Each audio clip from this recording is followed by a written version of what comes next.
አቡነ ማትያስ ታፍነዋል። ምክንያቱም ያ ቦታ ለዚህ ነው የሚጠቅመው። በዚህን ጊዜ ከተኙ እነሰው የሉም ማለት ነው። ቤተ ክርስቲያን ፋኖ ገደለ፣ ሸኔ ገደለ፣ ይሄ ገደለ ማለት በፍጹም የለባትም። በትረ መንግስቱን የጨበጠው ነው የምታውቀው ቤተ ክርስቲያን በየመንደሩ እየሄደች ከሌ ገደለ መንግስት እንኳን ይሄ ማለት ከሌ ገደለ ማለት አይችልም። አሁን መጮህ ያለብን ቁንጮው ላይ የተቀመጡት ፓትርያርኩ ይህንን ይዘው መውጣት አለባቸው። የአካባቢውን ህዝብ ይዘው እኛ ፍጥረን አይደለም መጽሐፍ ነው የሚለው። አሁንም አቡነ ናትናኤል ብቻቸውን እየጮሁ ናቸው። ሌሎቹ ጳጳሳት ለምን ተኙ? ለምንድን ነው እየተናጠሩ ነገሩን ሁሉ የሚያበላሹት? አንድ ላይ ሆነው ለምን አይጮሁም? ፋኖንና ሸኔን ስንጠይቅ ደግሞ መንግስት ገደለ አለ።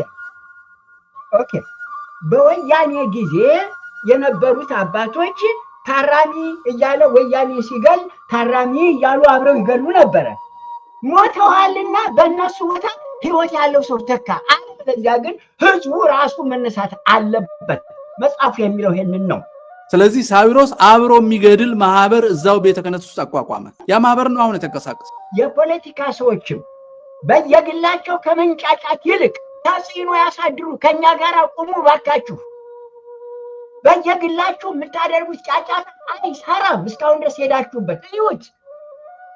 የችግሩ ተጋላጮች አንድ ወገን ላይ ያነጣጠረ ማለትም ብሔር ሃይማኖትን መሰረት ያላደረገ መሆኑንና ሁሉንም ያሳተፈ ማለትም አባገዳዎችን፣ አደስንቄዎችን እንዲሁም ሙስሊሙንም ሆነ የኦርቶዶክስ እምነት ኦኬ አባገዳዎች አሉ፣ አደስንቄዎች አሉ፣ ሙስሊሞች አሉ፣ ከዛ ኦርቶዶክሶች አሉ። አንድ አባገዳ ሲጥቀሱልኝ የሞተ በዚህ ለምሳሌ 2018 ከመጣ አንድ አባገዳ፣ አንድ ሀደሲንቄ፣ አንድ የእስልምና ሼክ ወይም ኡስታዝ የሞተ ይጥቀሱ። የለም፣ እርግጠኝነት የለም። ስለዚህ ሞታችን እንኳን እኩል ወይት አግኝቶ በሚገባ ቦታ አይቀመጥም ማለት ነው። ከማል ገልቹም እኮ እንድንጨፈጭፍ ስልጠና ተሰጥቶናል፣ እንዳውም ህሊና ይዞን ሰውነት ይዞን እንጂ ከዚህ በላይ ነው የተነገረን። ጨፍጭፉ ነው የተባልነው። ጨፍጭፉ ተብሎ ነው ጠቅላላ የኦሮሚያ ልዩ ኃይልም ፖሊሱ የሰለጠን ነው። ምንድነው የምትሉት ይላል። ነግሮን እንደመጣን እንደው እያረግን አይደለም። ጨፍጭፉ ተብለን ነው የሰለጠን ነው። ከላይ ታዞ ከላይ ተነግሮ በዛ መንገድ ሰልጥኖ ነው ህዝብ ውስጥ የተበተሩ ይነግሩናል። እነዚህ ሰልጥኖ የወጡ ፖሊሶች እኛ እኮ ታዘን ሰልጥነን ተነግሮን እንደመጣን እንደው እያረግን አይደለም። ጨፍጭፉ ተብለን ነው የሰለጠን ነው። ህዝቡ ከዚህ በኋላ እኛ ከምንለው ውጪ የሚቃወም ከሆነ ጥያቄ የሚያነሳ ካለ አሳባችሁ ጨፍጭፉ፣ ጠቅቆ ጨፍጭፉት ተብለን የሰለጠን ነው። በየቦታ ለህዝቡ የሚነግሩ ከህዝብ ጋር ፍትገባው ነው። ከህዝብ ጋር ትልቅ ፍትጋ ነው እነዚህ ፖሊሶች። ይሄ ትዕዛዝ ከላይ እንደተሰጣቸው ይናገራሉ ፖሊሶቹ። እንደዚህ እያደረጉ ህዝቡ እያስፈራሩ የሚፈልጉትን ለመውሰድ ራሳቸውን ባልሆነ መንገድ መሄድ ላዋጣ ይችላል። ዛሬ ወጥተን በሚዲያ ለህዝባችን እንደዚህ ሆኖልና እንደዚህ አድርጉ ብለን እኔ ከአብይ በላይ አሰማለሁ መታወቅ ያለበት። ስለዚህ መሳሪያ መያዝ ፖሊስን፣ ወታደርን፣ ዳንነትን መያዝ ማለት በህዝብ አእምሮ ውስጥ መኖር ማለት አይደለም። አስቸኳይ ጊዜ አዋጅ ሰበብ ራሳቸው ብቻ እየተሰበሰቡ ራሳቸው ብቻ የሚፈልጉትን አድራሽና ጊዜ እየሰጡ እኛ ይሄን የመፍትሄ ሀሳብ ለማምጣት መንግስት ጠይቀን ነው የከለከሉ። እንዳንገናኝ የድርጅቱ ማዕከላዊ ኮሚቴ ስብሰባ አድርገን በዚህ ጉዳይ ላይ ሀገራዊ ጉዳይ ላይ እንድንወያይ ፍቃድ ጠይቀን ነው የከለከሉ። ሳዊሮስ ብቻውን ድምፅ አጥቶ ነው ብሎ ሳዊሮስን የመሳሰሉ ጳጳሳት እንዲሾሙ በሰጠው ትእዛዝ መሰረት አሁን እንዳሉት ያረጁት ፓትርያርክ ተመልምሎ የተሰጣቸው ላይ ሁሉ እጅ ጫኑ። ስለዚህ ሳዊሮስ አብሮ የሚገድል ማህበር እዛው ቤተ ክህነት ውስጥ አቋቋመ። ያ ማህበር ነው አሁን የተንቀሳቀሰው። ያው ማህበር ነው የተንቀሳቀሰው። በሙሉ የሳዊሮስ ሰዎች ናቸው የሄዱት በነገራችን ላይ። ስለዚህ ግድያው መዋቅራዊ ነው። ዮሴፍ እነዚህ ነው የሳዊሮስ ሰራዊት ነው። የሳዊሮስ ሰራዊት ማለት የአብይ አህመድ ሰራዊት ነው። ሌላው ከዚህ ጋር ተያይዞ የሚያስገርመው ለምሳሌ በሽርካ ያደረጉት እዛ ሲደርሱ ሽርካ የደረሱት በ25 ነው። ባሳለፍነው ማለት ነው ከ4 ቀን በፊት እዛ ህዝቡ ተሰብስቦ ነው የጠበቃቸው። ከህዝቡ ውስጥ 3 ሙስሊሞችና 2 ኦርቶዶክሶችን ቃለመጠይቅ አድርገው ይሄን ግድያ የሚፈጽሙት ከሙስሊሙም ከኦርቶዶክሱም የሆኑ ሌቦች ናቸው የሚል የቅጥፈት ንግግር አቅርበው ነው ሪፖርቱን ያቀረቡት ማለት ነው። እዛው አራጅ ጋር ሄደ 2 ኦርቶዶክስ ጠርተ ማን ነው የገደለህ ብትለው ራሱ ላለመሞት አይናገርም። ይሄ ድራማ ነው። ካህናቱ ሄደው ያጥሙ ተብሎ የሃይማኖት ድርጅት ተላከ። ፍትሃቱ ግን መሳሪያ ነው የሆነው። ፍትሃት ማለት ምን ማለት ነው? ባለፈው ጊዜ ተነጋግረናል። ፍትሃት ማለት ነፍስና ስጋ ሲለያዩ አንድ ፍትሃት፣ ነፍስና ስጋ ተለያዩ ማለት ነው። የሚቀጥለው ፍትሃት ደግሞ ሰውነታችን ከ4ቱ ባህሪያት ነው የተሰራው፣ ነፋስ፣ እሳት፣ መሬት፣ ውሃ። ነፍስ ስትለይ ውሃም የለም፣ ሰውነት ይደርቃል፣ ኦክሲጅንም የለም፣ ሙቀትም የለም። ምን ይቀራል? አፈር። አፈሩን እንቀብረዋለን። ተፈታ ማለት ነው። መጀመሪያ ነፍስና ስጋ ተፋቱ። ሁለተኛ 4ቱ ባህሪያት የሰውነታችን ጥንቅር ከዚህ መሬት የተገኘው ተፈታ። ፍትሃት ያንን ነው የሚያሳየው። ወደ አሁኑ ስንሄድ ግን ፈቹ ማን ነው? ተፈቹ ማን ነው? አገር እየተፈታ ነው ያለው። መንደር እየተፈታ ነው ያለው። ተፋታ። ባልና ሚስት ትዳር ሲፈርስ ትዳር ፈረሰ፣ ተፈታ። ገበያም ተፈታ እንላለን፣ አገር ተፈታ እንላለን። አሁን በሙሉ ካህናቱ ራሳቸው ይህንን እያወቁ የሚደብቁ ከሆነ ፍትሃቱ ትርጉሙ ተቀይሮ አገር እየተፈታ ነው፣ መንደር እየተፈታ ነው፣ ደብሩ ሁሉ እየተፈታ ነው ያለው። በጠቅላላ እየፈረሰ ነው ያለው። ተበታተነ ማለት ነው።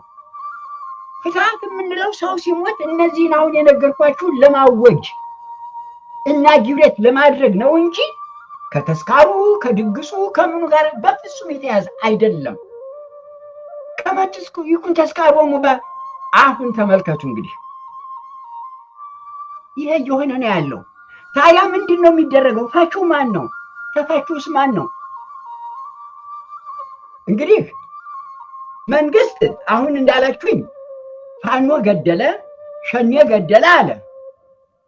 ፋኖንና ሸኔን ስንጠይቅ ደግሞ መንግስት ገደለ አለ። ኦኬ። በወያኔ ጊዜ የነበሩት አባቶች ታራሚ እያለ ወያኔ ሲገል ታራሚ እያሉ አብረው ይገሉ ነበረ። አሁን ደግሞ ከብልጽግና ጋር ሆነው መንግስትን ነፃ አድርገው ፋኖ ላይና ሸኔ ላይ ወስደው ይደፈድፉታል። ግን ኤኒዌይ ሰው እንደሞተ ሁሉም ይመሰክራሉ።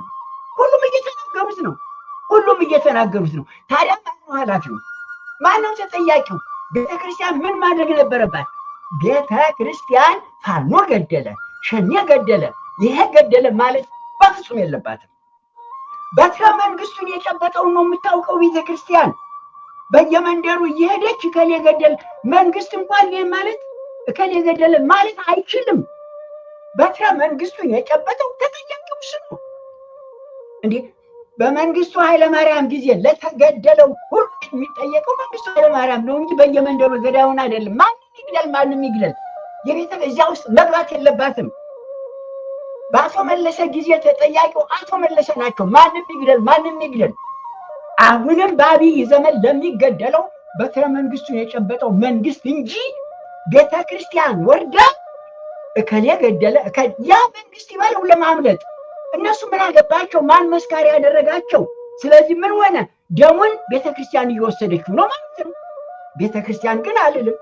መንበሩ ላይ ያሉ ሰዎች ውጭ ወጥተው ይህንን አንብበው መጽሐፉ ምን ይላል? አንድ ያልታወቀ ሰው ሞቶ ቢገኝ ገዳውን ባይታወቅ የአካባቢው ህዝብ ሽማግሌዎች ይሰብሰቡ፣ ሌዋውያን ይሰብሰቡ፣ ካህናቱ ይሰብሰቡ። ግን አንዲት ጊደር ይረዱና ደሟን ያፍስሱት፣ እዚያ ላይ እጃቸውን ይታጠባሉ። እንስሳዋ ሪስኮነ እስከቢ ጎት ሆነች ማለት ነው። ያ በኦሪቱ ጊዜ ያለው ነው። አሁን በክርስትና ጊዜ ግን እንዲህ አይደለም።